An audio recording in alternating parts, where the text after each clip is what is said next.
Bonsoir, bonjour. C'est RD Congo Bassango Télévision. Comme toujours, avant de commencer notre émission, nous disons merci à Dieu. Nous disons merci à nos chers abonnés et téléspectateurs qui nous suivent partout dans le monde et en RDC. Bande Konanga, soyez les bienvenus. L'émission d'habitude sur l'ensemble, ma solo yamboka. Bande ko awa to kende directement sur dossier il y a 7 milliards. Pona banzela. Débat oyo congolais nyonso fa participer nango. Boko yoka baninga mebino nazo senga topesa ba commentaire na gouvernement ndeni mbongo ba ko utiliser et puis bande ko bele ba pesa ba ide que 340 millions pesa moke chaque année. Pourquoi pas balonka 5 milliards malamo ba tindiki masolo ba zuba ba société bele bandi. Alors makamoza menene. Le chef de l'État a présidé le jeudi 14 mars la cérémonie de la signature. Cette augmentation présente la construction plus de 5000 km de routes, ont précisé les autorités congolaises. C'est-à-dire augmenter l'investissement des infrastructures de 3,2 à 7 milliards de dollars. Mais chaque année 300 et quelques millions d'amouki. Pourquoi pas mon Chine? Mbongo abwale ba consume autoroute mbangu bazo ba société belé et ça à peu près 5 à 4 autoroute ici. Donc loko ba osengande yangwana. Alors boko yoka bandeko moko akoloba.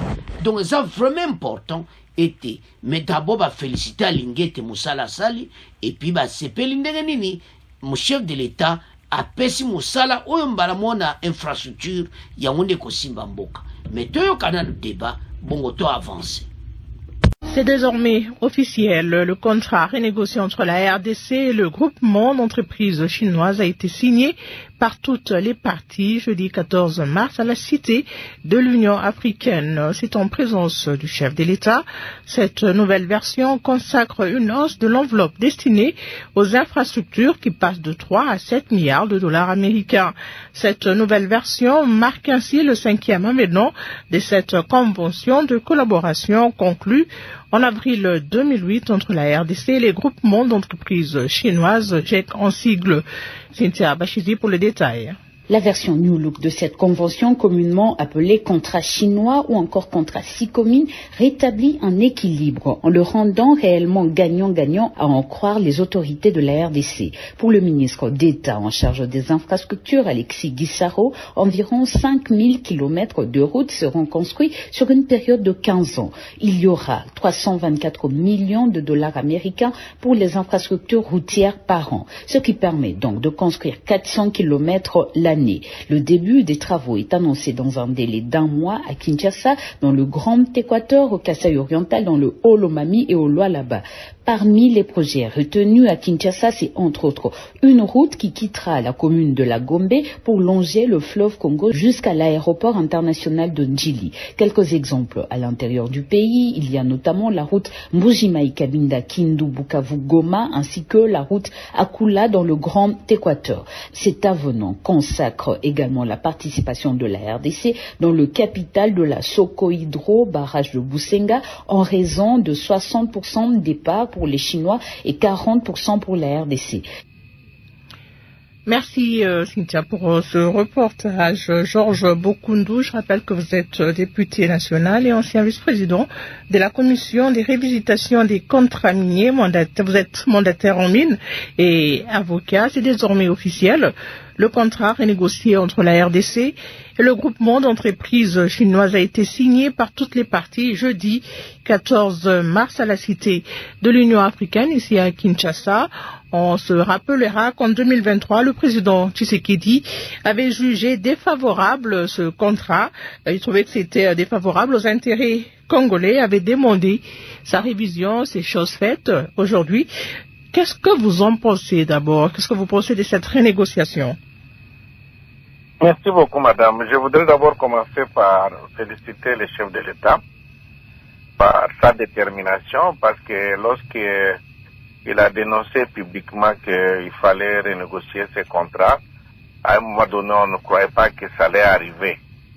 J'ai au moins une histoire en 2008 quand ces fameux contrats ont commencé. Nous tous, nous avions apprécié et on croyait vraiment à une réalisation effective ou un changement en termes d'infrastructure de notre pays. Bon, malheureusement, presque 15 ans après, s'il faut noter, donc 15 ans déjà presque écoulés, nous n'avons pas vu ce qu'on croyait voir dans l'exécution de ces contrats. Donc, ce qui est fait aujourd'hui, c'est quelque chose qu'il faut apprécier. Et nous devons réellement apprécier. Et à l'époque, nous étions aussi très contents. Parce que c'était ce qu'on appelait contrat troc. Et que nous pouvions au moins bénéficier de nos infrastructures au lieu d'attendre des dividendes qu'on ne savait pas peut-être recevoir formellement. Il y avait toujours la crainte que peut-être les dividendes disparaissent souvent. Donc on attendait à voir nos infrastructures vraiment être améliorées. Donc cette détermination d'aujourd'hui du chef de l'État et de son gouvernement donne encore de l'espoir du fait que ce qu'on a critiqué hier, parce qu'on ne pouvait pas croire que même les Chinois pouvaient gagner et que le Congo ne devait pas gagner. On devait toujours continuer dans l'espoir de voir ce qu'on s'était entendu en 2008 être réalisé. Je suis tout à fait d'accord et content que les chefs de l'État puissent arriver à faire aboutir ces négociations. Mais est-ce qu'on va encore se retrouver en 2008, 2010 et qu'en 2015, 16 et 17, on n'avait pas vu ces infrastructures? C'est maintenant faire suivre cet accord, l'actuel accord, avec des mécanismes stricts qui vont nous permettre de dire qu'effectivement, chaque année, les 324 millions vont être décaissés et être affectés dans la construction de ces infrastructures. Alors, quel mécanisme, par exemple, Georges Bokundu? Vous savez, un pays, quand vous voulez avoir ce que vous voulez, vous devez vous rassurer que le décaissement est fait. Parce que vous ne pouvez pas dire aujourd'hui, c'est dans un mois. Nous sommes au mois de mars. Donc, à la fin du mois d'avril, nous devons voir comment ces travaux vont commencer et qu'à la fin de l'année, donc au mois de mars de l'année prochaine, nous devons savoir qu'il y a eu effectivement les 324 millions qui ont été décaissés. C'est pas en vain, dans l'inspection générale des finances, c'est pas en vain qu'on a d'autres structures, la Banque centrale, qui doivent savoir si réellement cet argent est mis à la disposition de la République pour faire ces infrastructures dans notre pays. Voilà un peu, donc je me dis, l'État a ses mécanismes de contrôle. Ici, on attend quelque chose. Nous attendons l'argent, nous attendons voir nos infrastructures. Et il faut réellement contrôler nos partenaires qui vont construire ces infrastructures. Ça ne doit pas être de la blague.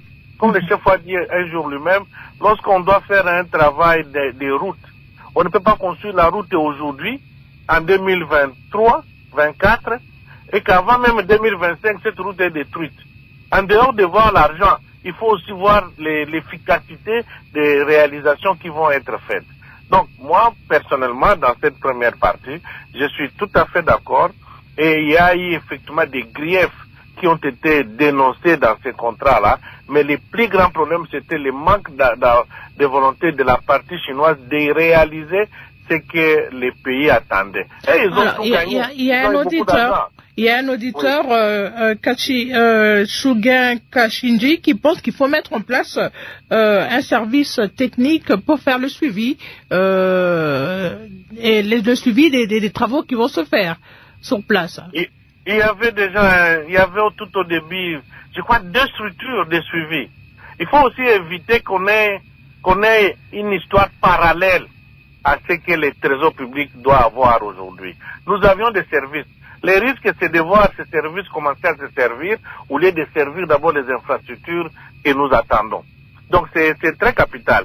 Il y a des services de suivi des projets chinois. Mais maintenant, il faut les contrôler. Il faut que ces services soient réellement pour le contrôle de ces projets. Si c'est un service qui doit dormir, je suis vraiment désolé. Ce service doit avoir un monitoring, un système de monitoring de chaque mois.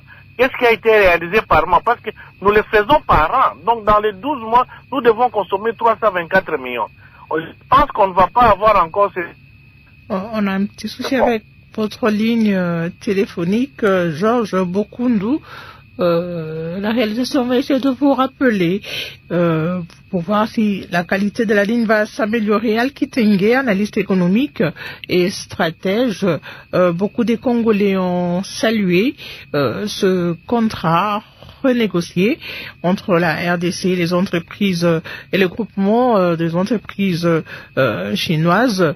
Alors, quel avantage, c'est une question que beaucoup de Congolais se posent, c'est vraiment quoi l'avantage dans cette renégociation du contrat chinois, comme on l'appelle? D'abord, bravo à l'IGF qui nous a amenés à la situation où nous sommes aujourd'hui, le courage d'une institution, mais surtout d'un individu, d'une personne, en la personne de Jules Alinguete, d'aller jusqu'au bout des dossiers. Le courage d'envoyer un message clair aux hommes politiques d'aujourd'hui pour leur dire les bêtises que les hommes politiques d'hier ont faites peuvent un jour être décousues. Et aujourd'hui également un message aux entreprises étrangères en leur disant les avantages que vous arrivez à avoir de manière frauduleuse, un jour, on peut toujours les stopper. De la même manière, un message à la GECAMIN, notre société qui nous a représentés vis-à-vis des entreprises chinoises, en l'occurrence SICOMIN. Lui dire, vous avez été défaillants. Ce que la GECAMIN a fait, c'est de la faiblesse, et les gens qui nous représentaient dans le cadre de la GECAMIN, dans ce cadre de partenariat, étaient complaisants. Et je crois que ce message à ces trois catégories de personnes sont très importants pour que plus personne ne recommence demain l'ensemble de ce comportement qui ont justement réussi à affaiblir la République. Deuxième chose, on parle de 400 km par an. Et on pense que les 7 milliards de dollars qui vont être libérés vont être libérés en 20 ans. Il existe une ingénierie financière que l'on appelle la titrisation. Ça sous-entend qu'en fait, le chef de l'État, s'il le désire, très rapidement, il peut mobiliser 6 milliards de dollars immédiatement sur les 7 milliards de dollars en titrisant. Qu'est-ce que ça change? Au lieu de faire 400 km par année, on peut faire les 5000 km en 3 ans. Pourquoi? Parce qu'on a l'argent immédiatement et on a des grands opérateurs économiques dans le secteur des bâtiments. Les gens ne le savent pas assez, la Chine a des très très grandes sociétés capables de faire des travaux de manière intensive. Je parle de la Chine parce que cet argent est accordé dans le cadre de Exim Bank, c'est malheureusement uniquement les entreprises chinoises qui seront exécutantes de ces travaux. Mais pour faire fonctionner les Chinois correctement, il faut avoir des bureaux de contrôle, soit japonais, soit allemands. Allemands parce que les Angolais les ont utilisés et on a la qualité des ouvrages qu'il y a en Angola. Les Japonais parce que, en général, les Chinois sont très hostiles aux Japonais et les Japonais sont très sérieux. Si vous désirez avoir un Chinois qui fait du travail comme il faut, mettez-lui un Japonais pour contrôler. Mais pour que nous ayons la capacité de faire ce travail de manière intensive, il nous faut un plan d'aménagement. Qu'on sache quelle route on va faire, elle va entraîner quel avantage économique. Pourquoi je le dis? Parce qu'aujourd'hui, les investissements dans les infrastructures ne doivent pas être des investissements pour les infrastructures, ce doit être des investissements pour l'économie congolaise.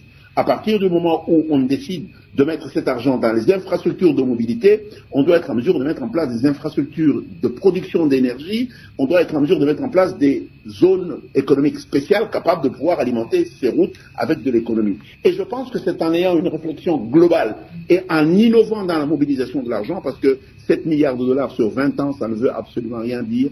Plusieurs choses peuvent se passer entre-temps et le président n'a même pas le contrôle de ce qui va se passer après son mandat. Par contre, 7 milliards de dollars mobilisés dans les 3 années qui viennent en termes de dépenses et d'exécution des travaux, ça peut être une transformation très intensive au niveau de notre économie. Alors, il y a déjà un plan à le Kitenge. Je prendrai à l'intérieur du pays le projet programmé a pris en compte l'axe Mbujimayi Mweneditu, Kanyama, Kalemi, Luena, Nguba. Il y a aussi un autre axe qui est concerné, c'est Mbujimayi, Kabinda, Kindu, Bukavu, Goma, et puis on a une autre route retenue dans le projet, c'est celle d'Akula dans le Grand Équateur. Est-ce que pensez-vous c'est avantageux pour l'économie et le développement de l'économie congolaise? Kéline Kouté, je vais vous dire, et à vous et à la communauté nationale, ce que j'ai toujours dit. On ne peut pas vivre par hasard. Un pays ne peut pas vivre par hasard. Nous devons avoir un plan stratégique de développement qui est clair. Faire des routes, c'est bien. Les routes sans énergie, ça n'apporte absolument rien. Derrière, s'il n'y a aucune organisation de production agricole et de la transformation, ça ne sert absolument à rien.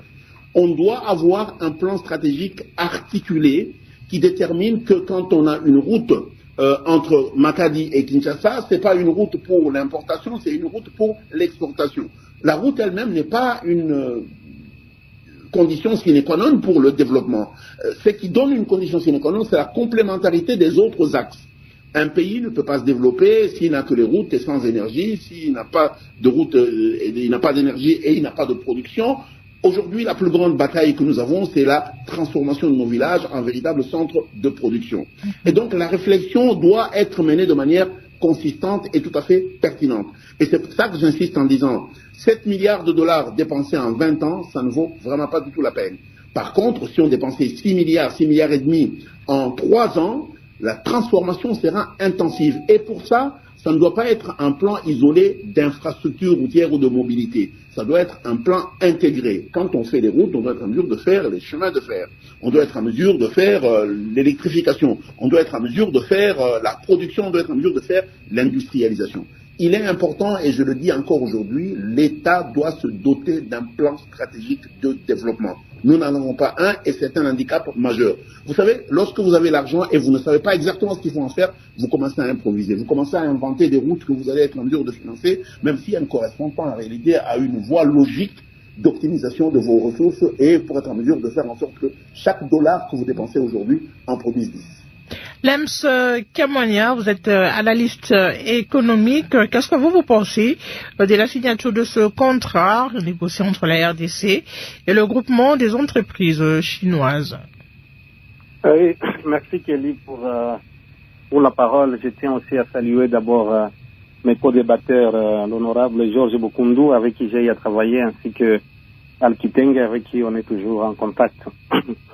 Je pense que pour comprendre ce contrat et voir les avantages qui ont été tirés à la suite de l'avenant le 5e avenant qui vient d'être signé, il faut rentrer dans le contexte de départ.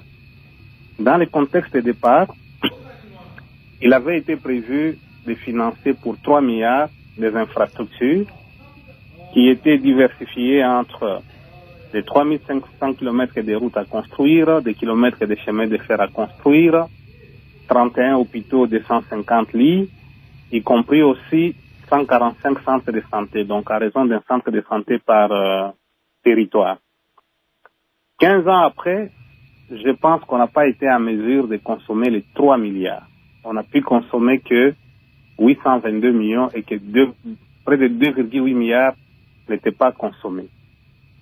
Il faut aussi savoir qu'au moment où ce contrat avait été signé en 2008, les mécanismes qui étaient prévus pour son remboursement, c'était les bénéfices générés par le projet minier Sicomine. Sicomine, la société dans laquelle la Gécamine a 32% et la partie chinoise a 68%. Et aussi, un élément important, c'est que par rapport à ces contrats, ceux qui doivent construire ces infrastructures sont connus. Il s'agit de 2 entreprises chinoises, à savoir la Sino Hydro et CREC. C'est-à-dire, ce sont ces 2 entreprises qui sont censées construire ces différentes infrastructures. Maintenant, aujourd'hui, 15 ans après, Sicomine, qui était un projet en son temps, Sicomine aujourd'hui est en phase de production. C'est-à-dire, les revenus, les bénéfices qu'on avait actualisés en son temps parce qu'ils n'étaient pas encore générés, aujourd'hui, ils sont générés année par année. Ce qui fait qu'en réalité, on ne fait plus d'avance au gouvernement congolais pour construire ces infrastructures. On suppose que nous avons un véhicule qui est là, qui génère de l'argent et cet argent doit servir au financement. Et quand moi je regarde ces changements de cap au point de vue financier, passer de 3 milliards à 7 milliards pour les infrastructures, c'est un effort qu'il faut saluer, mais peut-être qu'il n'arrive pas réellement aux attentes qu'on pouvait avoir en termes de projet. Mais c'est déjà une avancée majeure parce que on a accru de 4 milliards par rapport au montant qui devrait être alloué au financement des infrastructures. Alors, vous parlez des attentes en termes de projet. Lesquelles, par exemple, Lems Kamwania? Oui, quand je dis attendre en termes de projets, ici, ce sont les projets routiers qui devraient être construits, ce sont les hôpitaux qui devraient être construits et les centres de santé. C'est ce qui fait que on n'a pas su suffisamment avancer. Et si on n'a pas su suffisamment avancer, je le répète, les contrats ne prévoyaient que deux grandes sociétés chinoises qui étaient là, censées construire ces infrastructures. C'est pourquoi on parlait d'un accord de troc. Parce que ceux qui doivent construire les infrastructures sont connus. Même aujourd'hui, je pense que les problèmes restent encore en entier. Lorsque vous dites on doit décaisser chaque année 324 millions de dollars, avec une particularité pour cette année de décaisser 624 millions de dollars, avons-nous la certitude que ces deux entreprises ont la capacité de consommer cet argent dans les 9 mois qui restent, notamment 624 millions de dollars? Et si nous posons la question, pourquoi pendant les 15 premières années, ils n'ont pas su suffisamment avancer dans ces travaux d'infrastructure? Ils avancent une raison qu'on peut considérer comme un prétexte. Ils disent qu'il n'y a pas d'études, ce qui est vrai. On ne va pas se mettre à construire une route, à construire un grand centre de santé sans qu'il y ait des études préalables. C'est là que je pense que le gouvernement doit être cette fois-ci plus réaliste. La première des choses, c'est recruter des sociétés expérimentées, occidentales et pourquoi pas asiatiques, qui sont spécialisées dans les travaux d'infrastructure. Alors, Kitenga fait allusion aux Japonais et aux Allemands. Voilà, les tronçons routiers qui ont été identifiés, parce que les frais des études et des suivis, ces frais sont contenus dans les mêmes financements. Les frais d'études qui ont été identifiés, les tronçons routiers qui ont été identifiés, il faut qu'il y ait des études de faisabilité. Et ces études doivent nous montrer quel est le délai de réalisation de ces infrastructures et combien ça va coûter. Et que les mêmes entreprises qui vont faire ces études se mettent à faire les suivis et les contrôles des travaux. Si nous disons, mettons en place un mécanisme interne, je vous assure, les Chinois vont encore jouer à la prolongation. De la même manière que les 15 premières années sont passées, on verra que les 15 autres vont passer, il n'y aura pas grand-chose. Je crois que c'est là que nous devons être efficaces. La deuxième des choses, c'est évaluer la capacité de ces deux entreprises. Disposent-elles des équipements et du matériel capable de répondre ou d'attaquer simultanément autant de chantiers pour être à hauteur de consommer ces montants? Sinon, aujourd'hui, on va acclamer qu'il y aura 600 millions, 300 millions, mais quelle est la capacité d'absorber ces montants sur terrain? Quel mécanisme nous mettons sur terrain pour arriver à ces résultats? Ça, ce sont là les questions pertinentes que nous devons nous poser et réfléchir autrement. Ne pas songer à nos structures locales, songer à des entreprises qui peuvent avoir une capacité à la fois technique et financière à la hauteur des sociétés chinoises là-bas, pour qu'on leur oppose, qu'on se dise, non, nous rêvons. Moi, j'ai travaillé longtemps dans ces domaines des infrastructures. Consommer 600 millions en 9 mois, c'est pas donné dans un pays comme le nôtre, surtout si vous n'avez pas des études. À moins qu'on dise, si dans l'avenant qui a été signalé, qui a été signé, qu'on dise qu'on diversifie, il n'y a pas que des entreprises chinoises qui peuvent construire, nous pouvons diversifier les partenaires qui peuvent construire ces routes-là. Et même alors, il faut qu'il y ait des études. Et même alors, il faut qu'on mette en place des mécanismes clairs de décaissement sans lesquels on ne peut pas arriver à atteindre ça. On aura beau signer, mais on va se rendre compte que d'année après année, on va revenir au même problème. Une des révélations faites par l'IGF, dont je salue aussi le travail qui a été fait en partie, c'est qu'ils se disent que il y a une surfacturation des premiers projets d'infrastructure qui ont été réalisés. Mais comment éviter ça si vous n'avez pas des firmes qui ont la même capacité que les firmes chinoises pour dénoncer que cette route ici, vous devez la construire à tel coût? À ce moment-là, au moins, on a un tableau de bord. On s'est dit que cette année, voici les tronçons qui peuvent être construits et voilà combien ils vont coûter pour qu'on se dise qu'on arrive à ces montants. Autrement, nous risquons de voir qu'il y aura pas grand-chose. Maintenant, pour terminer, excusez-moi, je pense que vous avez évoqué les avantages. Oui. Le seul avantage majeur que moi je vois ici, c'est d'abord du fait qu'on a accru la part de l'État congolais dans les projets hydroélectriques de Boussanga, parce que l'État congolais avait 25%, l'État congolais passe à 40%. 15%, ça c'est notable. Mais dans ces communes, rien n'a changé. La GECAMINE est restée à 32% et les Chinois à 68%. Néanmoins, quelque chose de positif a été fait, c'est quoi? C'est que la GECAMINE bénéficie aujourd'hui d'avoir 1,2% du chiffre d'affaires comme royalties. c'est un montant qui sera quand même important, qui peut soulager la trésorerie de la Gécamine. Et aussi, on accorde la Gécamine proportionnellement à son pourcentage dans cette société, les 32%. La Gécamine a le droit aussi de commercialiser les 32% de la production annuelle de Sicomine. Ça, ce sont là les avantages qu'il y a quand même. En plus, ça c'est avantageux pour la RDC.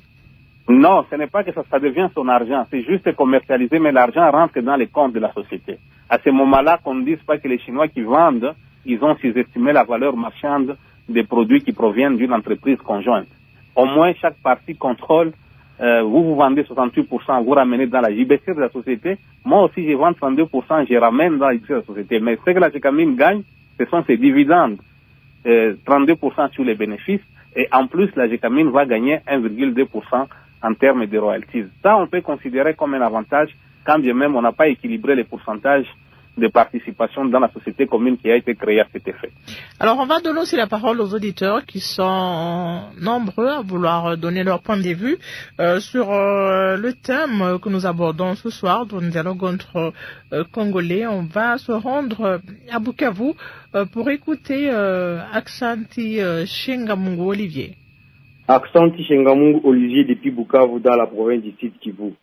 La signature de ce contrat renégocié entre la RDC et les groupements des entreprises chinoises semble être une avancée positive pour le pays. En fait, l'augmentation de l'investissement dans l'infrastructure et la construction de 5000 km de routes sont des éléments essentiels pour le développement économique et social de la RDC. Il est tout de même important de rétablir l'équilibre dans ces partenariats pour assurer que les bénéfices de l'exploitation minière profitent également au peuple congolais. Il est encourageant aussi de voir que les autorités congolaises ont pu renégocier les termes de l'accord pour garantir un partenariat gagnant-gagnant. Partenariat beaucoup plus équitable et où le Congolais lambda va désormais retrouver sa part. Ce partenariat renforce aussi la souveraineté du pays sur ses ressources naturelles.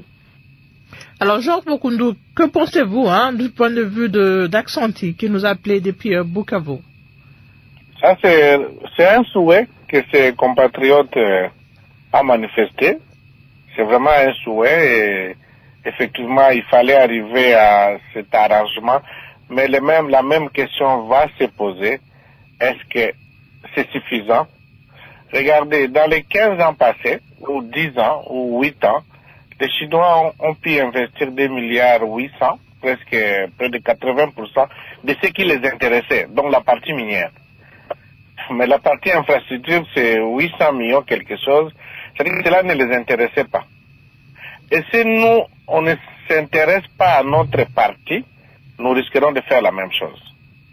C'est comme mon combattant a dit là tout à l'heure. C'est pas normal. Si les Chinois peuvent gagner 500 millions, 600, 800, il faut savoir ce que les Chinois gagnent par an. Si on va nous donner, nous, 324 millions par an, et ils gagnent combien? Parce que ça aussi, la transparence. C'est pour équilibrer un peu les deux parties. Au jour d'aujourd'hui, en réalité, s'il faut examiner bien, il n'y a plus de dette sur l'investissement placé par les Chinois. C'est-à-dire qu'aujourd'hui, c'est les produits de cette JV qui fait que le Congo doit avoir les 324 millions et on ne sait pas ce que les Chinois vont avoir pour nous servir nous tous. Donc on doit faire au moins une certaine égalité. Les mécanismes de décaissement qui n'étaient pas riches, qui n'étaient pas importants dans les 15 premières années, risquent de revenir. Et finalement, quand on donne le monopole aussi aux Chinois, les deux compagnies, c'est depuis une question de la transparence. Eux-mêmes gèrent les projets. Eux-mêmes vont commencer à décaisser. Tout est fait en chinois. J'espère que cette fois-ci, dans l'avenant, on a changé les choses. Parce que quand on fait tout en chinois, on ne saura pas réellement ce qui est écrit. Et ce sont leurs propres compagnies qui doivent exécuter ce terrain. Non, je pense qu'il faut créer le système concurrentiel cette fois-ci. Si les deux compagnies peuvent rester, mais elles doivent travailler à côté des autres compagnies, qui peuvent être congolaises si on en a, occidentales ou africaines. De sorte que nous puissions avoir une certaine vérité de certaines réalisations faites par d'autres compagnies. Donc moi je pense que le souhait de tout Congolais aujourd'hui, c'est de voir cette grande mine profiter aussi aux Congolais, mais ce n'est pas seulement cela. Mais l'avenir, 15 ans ou 20 ans, pour 7 milliards, bon, on ne sait pas. Les Chinois ont gagné peut-être 10 milliards pour 10 ans. Et nous, on va gagner 7 milliards pour 20 ans. Bon, c'est un problème d'équilibrage, c'est un problème de négociation. Au moins, on est arrivé à ce niveau-là. Mais nous voulons voir clair. Cette année, 600 millions qu'on attend, ça va être décaissé comment? Qui vont exécuter? Est-ce que ces compagnies-là, parce qu'on est déjà au mois de mars, il nous reste quelques mois pour arriver à la fin de l'année. Donc, le souhait de tout Congolais, ça serait réellement voir si communes produire des intérêts pour les deux parties, pas pour une seule partie. Et ce n'est pas un don que les Chinois vont commencer à nous céder, parce qu'ils ont déjà récupéré la mise dans cette mine-là. Aujourd'hui, dans les barrages de Boussanga, on a 40%. Mais pourquoi hier on était à 7% ou 8% de la Gécamine? Pourquoi c'était 7 ou 8%? Et les manques à gagner, on fait commencer. Ça entre toujours dans le cadre de 7 milliards où il y a d'autres compensations qu'on pourra avoir après. Voilà un peu, je voudrais m'arrêter là. Alors, il y a beaucoup de questions destinées aux autorités congolaises. Malheureusement, tous les efforts que nous avons fournis pour les avoir dans ces débats sont restés vains. Peut-être que prochainement, elles accepteront, les autorités congolaises, de venir participer à cette émission sur ce contrat renégocié entre la RDC et le regroupement des entreprises chinoises. Après Bukavu, on va se rendre à Mbanza-Ngungu, je pense. Non, on va se rendre où, monsieur? À Beni, voilà. On va se rendre à Beni pour écouter cet autre auditeur. Fabrice Ambeli, depuis la ville de Beni, au Nord Kivu. Nous félicitons l'implication du président de la République pour un partenariat win-win, et surtout grâce au travail abattu par les inspecteurs généraux des finances. Vu l'urgence pour notre pays d'être doté d'un réseau routier important pour faciliter la circulation des personnes et de leurs biens, nous suggérons la mise en œuvre d'une équipe qui fera un contrôle non seulement sérieux, mais aussi rigoureux, et surtout une évaluation afin que les routes construites dans le cadre de ces contrats soient de bonne qualité et que les travaux s'exécutent dans les délais convenus. Donc nous attendons la matérialisation des clauses de ces contrats, surtout que les infrastructures de transport constituent les clés de développement d'une nation.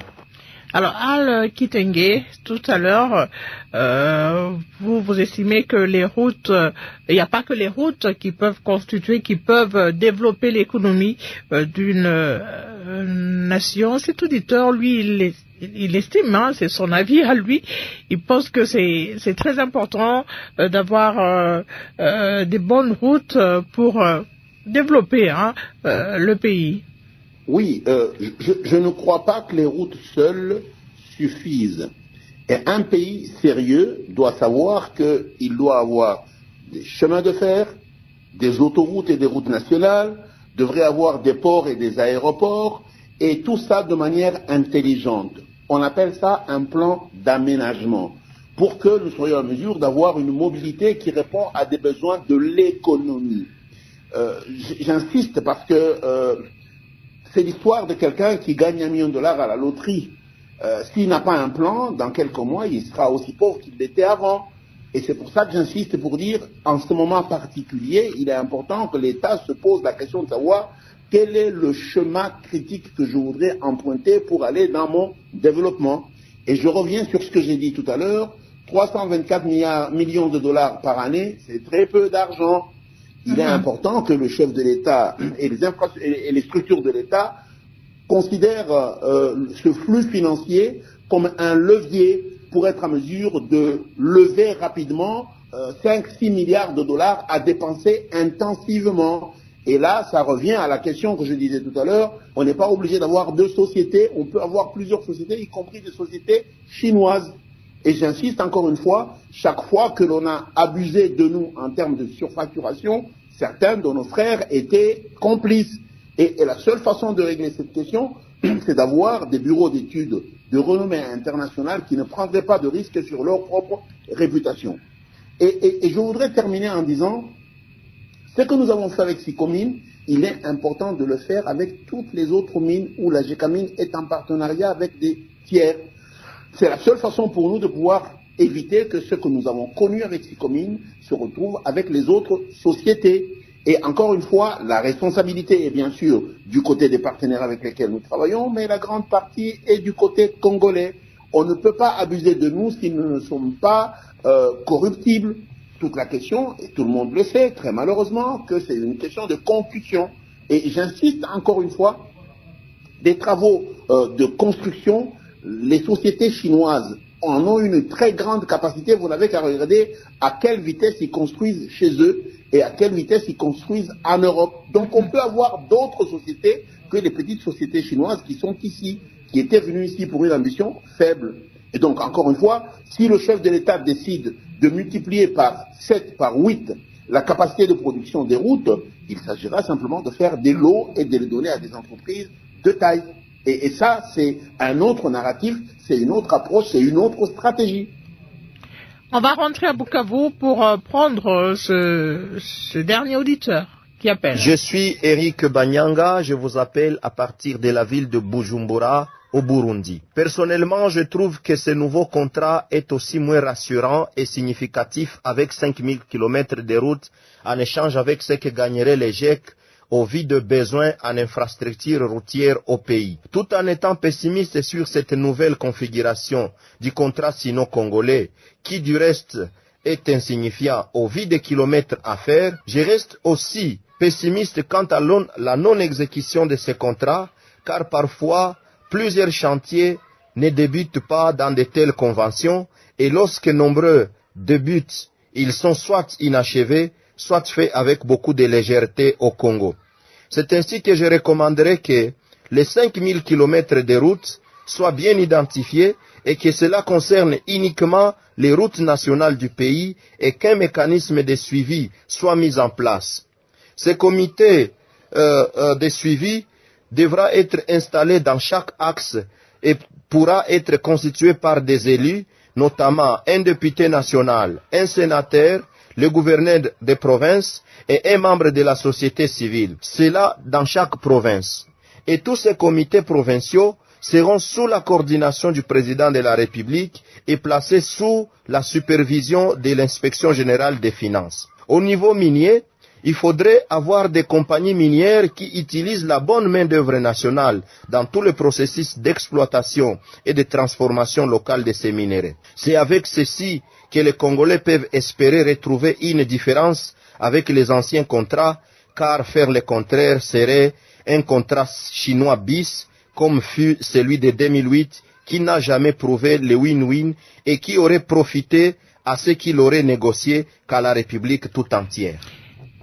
Lems Kamwanya. Oui, j'ai bien suivi l'intervention de cet auditeur qui nous appelle de Bukavu. De Bujumbura plutôt, il est au Burundi. De Bujumbura, oui, ok. Je pense que il y a quelque chose que je vais préciser ici. Hein. Nous ne devons pas considérer que les Chinois viennent prendre les minéraux et en échange, ils vont nous donner 7 milliards. Ça, c'est une conception erronée. Parce que les 7 milliards, c'est un préfinancement sur les dividendes que doit gagner la GECAMIN dans la société Sicomine. C'est pourquoi j'ai insisté sur le fait que le contexte de ces contrats a changé. En 2008, quand on avait signé, la Sicomine n'était pas encore en production. Ces dividendes n'existaient pas. Donc, pour financer ces infrastructures, on a dit que la GECAMIN devrait gagner autant. Ce que la GECAMIN devrait gagner comme dividende lorsque c'était devrait fonctionner. La partie chinoise nous avançait cet argent pour financer les infrastructures. Maintenant, aujourd'hui, nous sommes en réalité avec une société qui fonctionne, qui produit déjà. Et dans ce fonctionnement, la partie la plus importante, c'est comment on arrive à gérer la Sicomine et comment on arrive à garantir les intérêts de l'État congolais. Parce que dans la Sicomine, la GECAMIN a 32%. C'est vrai, la Sicomine a été financée suite à un investissement consenti par Exim Bank de 2,8 milliards qui est en train d'être remboursé. Maintenant, dans les phases actuelles, qu'est-ce qui reste comme dividende dans la GECAMIN? Parce qu'on peut mettre de côté ces infrastructures, mais on doit évaluer pour savoir que gagne l'État congolais à travers la GECAMIN dans ces partenariats. Et ça, c'est le plus important. Et c'est là que nous pouvons maintenant changer la donne en disant, OK, si nous disons que les 324 ou les 624 que cette année, ce n'est qu'un préfinancement sur les dividendes de la GECAMIN. Aujourd'hui, les modèles économiques, quand on regarde les cours actuels des métaux sur les marchés internationaux, quel sera le modèle économique, combien la GECAMIN devra gagner dans les 15 prochaines années au niveau de la SICOMIN, et regarder ce montant par rapport à ce que nous déversons dans les infrastructures. Et que gagnerait la GECAMIN 15 ans après? Parce que si on voit que les kilomètres de route, comme si on a dit, on a donné un gisement minier aux Chinois, en retour ils nous donnent ça, nous faisons les analyses. Et c'est comme ça que la plupart des gens, ils s'imaginent que c'est un accord de troc où on a donné les minéraux aux Chinois, ils gagnent, nous on ne gagne pas. Non. L'État congolais gagne 32% dans les projets. Et les 324 millions, c'est une part de nos bénéfices que nous allons gagner dans ces projets qu'on nous avance pour construire les infrastructures comme nous sommes dans les besoins. On ne peut pas attendre plus tard. C'est ça, toute la problématique est là. Même quand M. Al-Kitenge dit, voilà, il faut que ces montants soient mobilisés aujourd'hui, il faut procéder à la titrisation. Non, c'est un mécanisme qui ne peut pas fonctionner aujourd'hui. C'est plutôt eux qui avaient titrisé en son temps les 14 milliards pour calculer la valeur actuelle. Si aujourd'hui ces montants, on les génère, on s'est dit, chaque année, la GECAMIN a la capacité d'avoir 200 millions, 100 millions, considérons ces montants-là comme un montant qui peut être utilisé comme un levier pour lever d'autres financements. À ce moment-là, nous sortons du contrat chinois. Nous leur disons, monsieur, on avait besoin de vous il y avait 15 ans. Quand on générait, maintenant nous générons quelque chose, nous avons notre argent en liquide chaque année, on prend cet argent, nous pouvons lever les financements et signer des contrats avec les autres. Mais on n'en est pas là, on reste dans les périmètres de ces contrats. Et je crois que c'est là que nous devons ouvrir l'œil, regarder, d'une part, comment on récupère, on protège nos droits au sein de la SICOMIN, et d'autre part, quelle vitesse nous devons imprimer dans l'exécution des infrastructures. Et pour moi, il n'est pas question qu'on mélange toutes ces structures politiques. Non, le Parlement a son travail, le Sénat a son travail.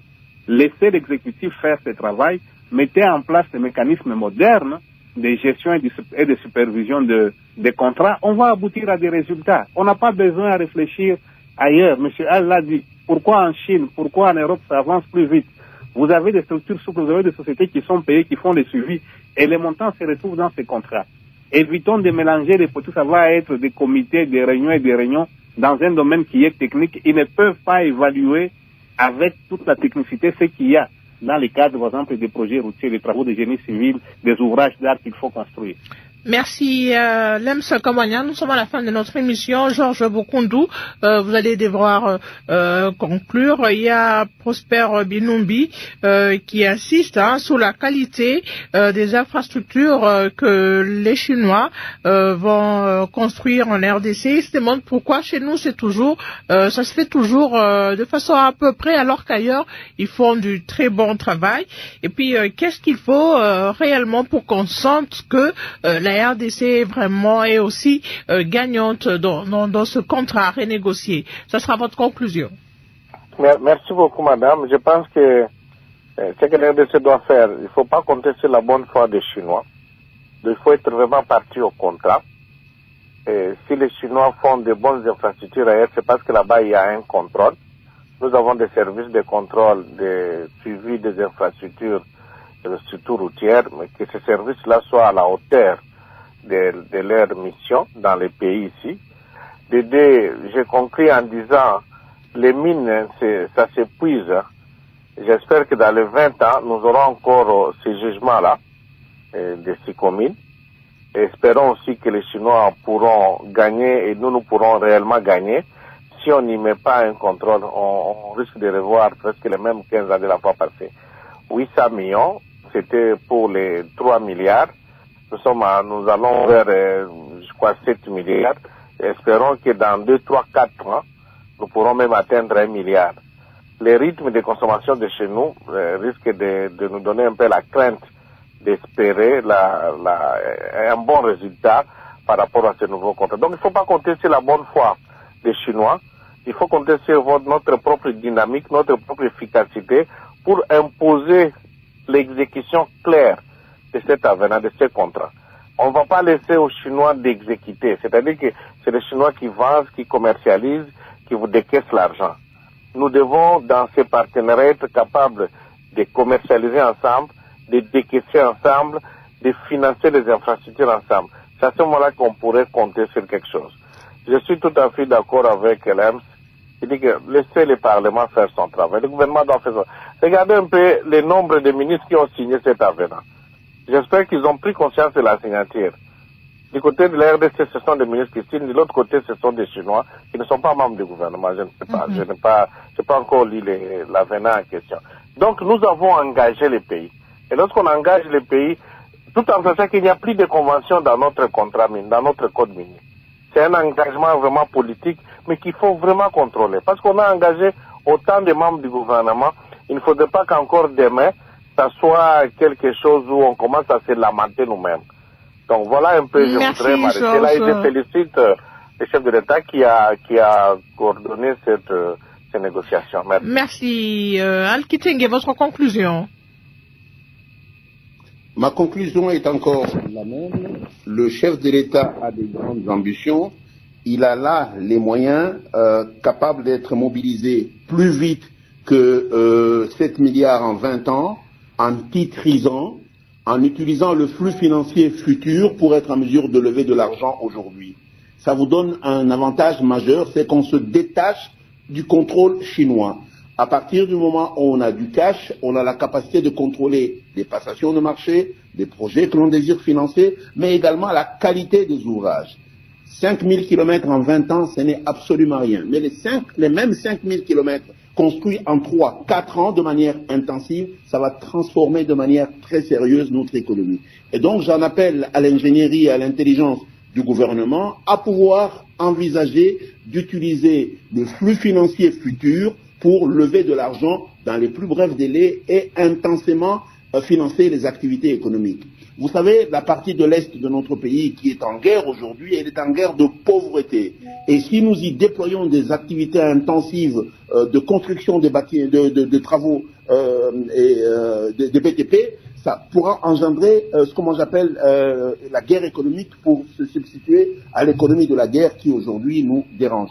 Et donc, de mon point de vue, il reste important d'utiliser ce flux financier que l'on a pour l'instant dans une ingénierie intelligente pour être en mesure de lever de l'argent, beaucoup plus d'argent en une période beaucoup plus courte et avoir des activités intensives en utilisant des grandes sociétés aussi bien chinoises qu'européennes. Merci Al-Kitenge. Lems Kamwanya. Oui, moi je pense que d'abord il faut encourager et féliciter le travail qui a été réalisé par l'IGF, le gouvernement et tous les leaderships du chef de l'État. Je crois que le souci est là. Maintenant, ce qui est, on a signé un avenant, le plus fort doit commencer aujourd'hui. Le plus fort, c'est qu'on vérifie nos intérêts au sein de la SICOMINE, parce que c'est ça même la base de tout ça.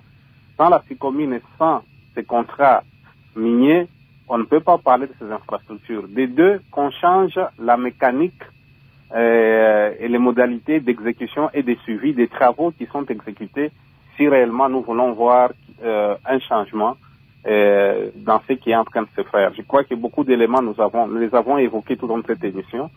Si on ne change pas la manière dont les suivis de la mise en œuvre de ces projets se réalisent, la vitesse que nous voulons imprimer à ça, les 15 ans vont se passer, les 5 ans vont se passer. Déjà, on va arriver à la fin de cette année, on va évaluer. Vous verrez que même dans les 600 millions, même pour consommer 100 millions, ça sera difficile. Donc, il sera important que les gouvernements mettent en place des mécanismes novateurs dans le cadre de la supervision, de l'exécution et du suivi de ces travaux. Merci, Lems Kamwanya de Rogon Congolais. C'est fini pour ce soir. Mande kotonani débat. Makambo za minene. Yango to sabino chaque fois été. Non. Tala. Mboka na biso tozana nyonso. Mais problème le suis anini. Pays en tout cas ermo salanga mawa. To perdre 20 ans moko do mawato.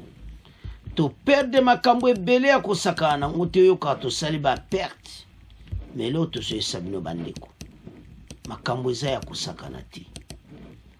Et loko to oloba na bino eza été situation auto zanango eza vraiment important biso topesa bacommentaire seti nde tolandi wana me na sepele ndeko mosu wana pene bakota so ye alobi ke kopesa 327 millions ya mbongo moke bazwa bambongo ebele bapesa epi basociété wana neti soki bachinois bakotravaille na baautorute ekozala mpe bien mpo mayu ezala te na bambongo wana mpo bazotala investissement na bango bakolinga jamais mayu ya ezala alors mena eloko nini bakosala eloko bakosengi na bandeko ke basurveille yango bato bazala wana mutu lokola alingeti atambola basociété nyonso ekosa toboyi kutu o mbongo bayibaki pase mbala congolais tala tozoso mbongo aboye te bandeko na ngai oyo eza deba moko toprofite babongisa mboka ya trop de voleurs trop de miyibe ya mbongo ekomi ta biso nyonso totelema